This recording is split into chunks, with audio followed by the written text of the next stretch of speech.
or WTMD. DFMD door frame metal detector and WTMD walk through metal detector. ये दो नाम है लेकिन काम दोनों का एक ही है, ठीक ना। डोर फ्रेम मेटल डिटेक्टर और वॉक थ्रू मेटल डिटेक्टर, ये डोर टाइप का बना होगा, आप लोग देखे होंगे, ठीक ना। ये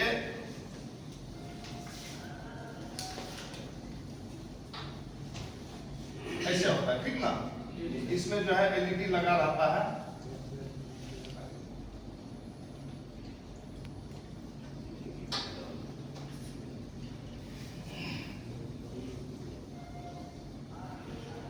इसके अंदर इनबिल्ट रहता है, ठीक ना। इसका पैनल देखिए 1, 2 और 3 पैनल रहता है इसमें, ठीक ना। नीचे जो है ये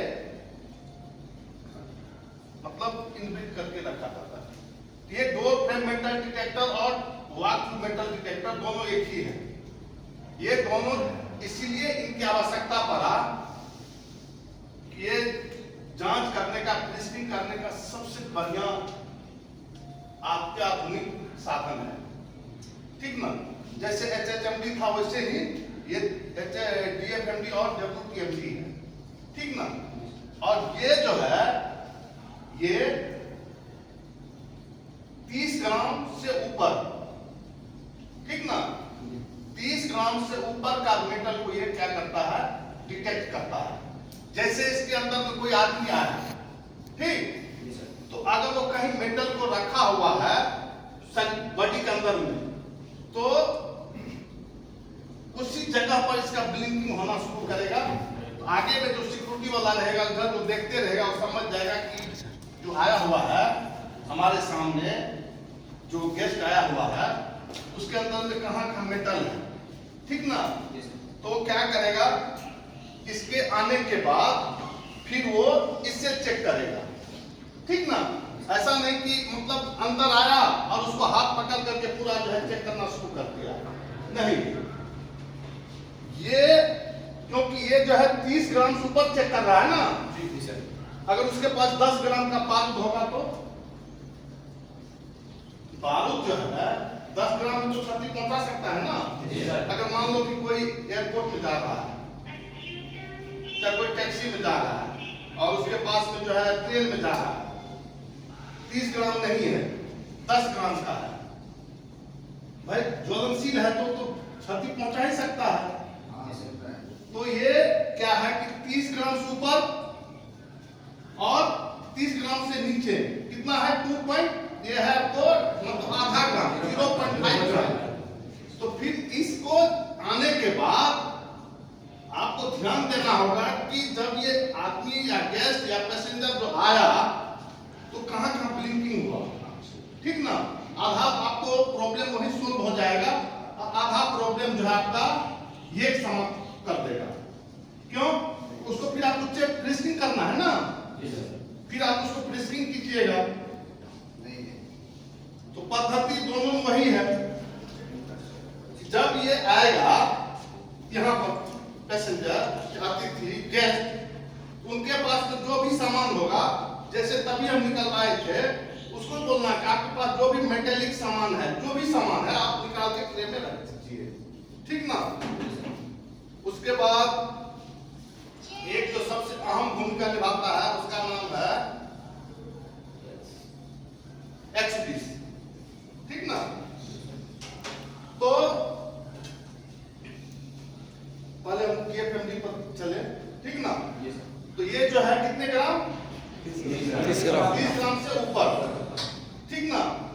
और ये भी फेरस और नॉन फेरस, फेरस जो मेटल है ना उससे बना हुआ कोई भी सामान को ये क्या करेगा, फाइंड आउट कर लेगा, डिटेक्ट कर लेगा, पहचान लेगा। और प्लास्टिक से जो बना हुआ है कोई भी सामान, ठीक ना, जो प्लास्टिक से बना हुआ है उसको जो है ये फाइंड आउट नहीं करेगा, ना तो ये करेगा ना ये करेगा। प्लास्टिक जैसे प्लास्टिक का खिलौना, अगर उसके अंदर में मेटल होगा, ठीक, प्लास्टिक का खिलौना है लेकिन उसके अंदर में अगर मेटल होगा, अगर उसका उपयोग किया गया है, उसको क्या करेगा, वो पहचान लेगा, ठीक ना। क्यों पहचानेगा, क्योंकि ये जो रेज निकलता है ना इससे, जब इसको आप ऑन करते हैं इलेक्ट्रोमैग्नेटिक फील्ड तैयार करता है, ठीक ना, एक आकार बनाता है ये। और ये भी DFMD भी क्या करता है, ये अपने आसपास एक दायरा बनाता है, ठीक ना, ये एक इलेक्ट्रोमैग्नेटिक फील्ड तैयार करता है, ठीक।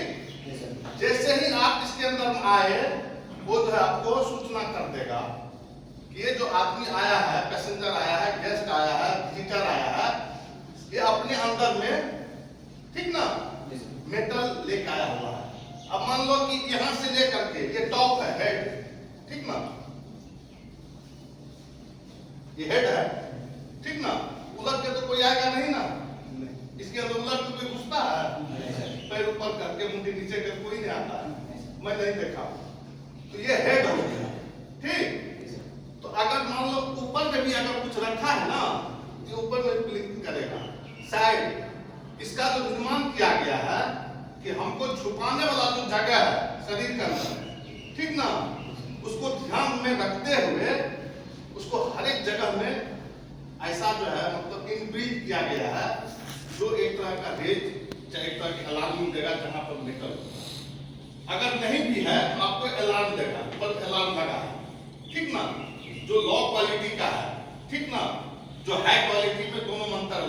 लो क्वालिटी में क्या है कि ज्यादा उस पर जो है संसाधन की व्यवस्था नहीं रखी जाती है, लेकिन हाई क्वालिटी का जो है, जो एयरपोर्ट मेट्रो सब में जो यूज होता है, वो हाई क्वालिटी का है मेटल डिटेक्टर, 2 मेटल डिटेक्टर। तो वहां क्या है कि आपको तुरंत ऑन रहता ही है। अब है कि जब उसमें हम घुसेंगे, लगातार अगर हम घुसते जाएंगे तो ये काम नहीं करेगा, ठीक ना। एक लाइन में हम होते हैं, जैसे एक लाइन में हो, एक लाइन में हमको सटा करके सब घुस रहा है, तब ये गलत फॉल्स अलार्म देगा, फॉल्स काम करेगा। एक पैसेंजर को जाने के बाद, एक गेस्ट को जाने के बाद कम से कम इनको तैयार होने में 3 सेकंड लगता है। कितने सेकंड? 3 सेकंड को गैप देना चाहिए। 3 सेकंड के बाद जो है ये फिर से पुनः मतलब तैयार हो जाता है, ठीक ना। अगर 3 सेकंड से पहले दूसरा अगर आ जाएगा, ये फॉल्स अलार्म देगा, ये काम नहीं करेगा, ठीक ना। फिर आप जो है जजमेंट नहीं कर सकते। इसीलिए जब भी आप इसका यूज करते हैं, इसमें क्या है कि लाइन में खड़ा कीजिए, इससे कम जो है ना 1.5 से 2 मीटर की डिस्टेंस को पीछे खड़ा कीजिए सामने। तो इसके जब ये ऑन है ना, ये इलेक्ट्रोमैग्नेटिक फील्ड तैयार किया हुआ है। जैसे एक आदमी है, उसको तुरंत ये क्या करता है ना, पूरा स्कैनर है ये, ठीक ना, ये एक स्कैनर है, पूरा स्कैन कर लेता है बॉडी को, ठीक ना। स्कैन करने के बाद ये तुरंत जो है उसको क्या करता है, अपने यहाँ क्या है कि बॉडी स्कैनर है, लेकिन उसका इमेज नहीं देता है। जैसे पूरे बॉडी को इमेज होता है ना, पूरे बॉडी का जो है ना यहाँ पर जो है मॉनिटर लगा हो, उस पर इमेज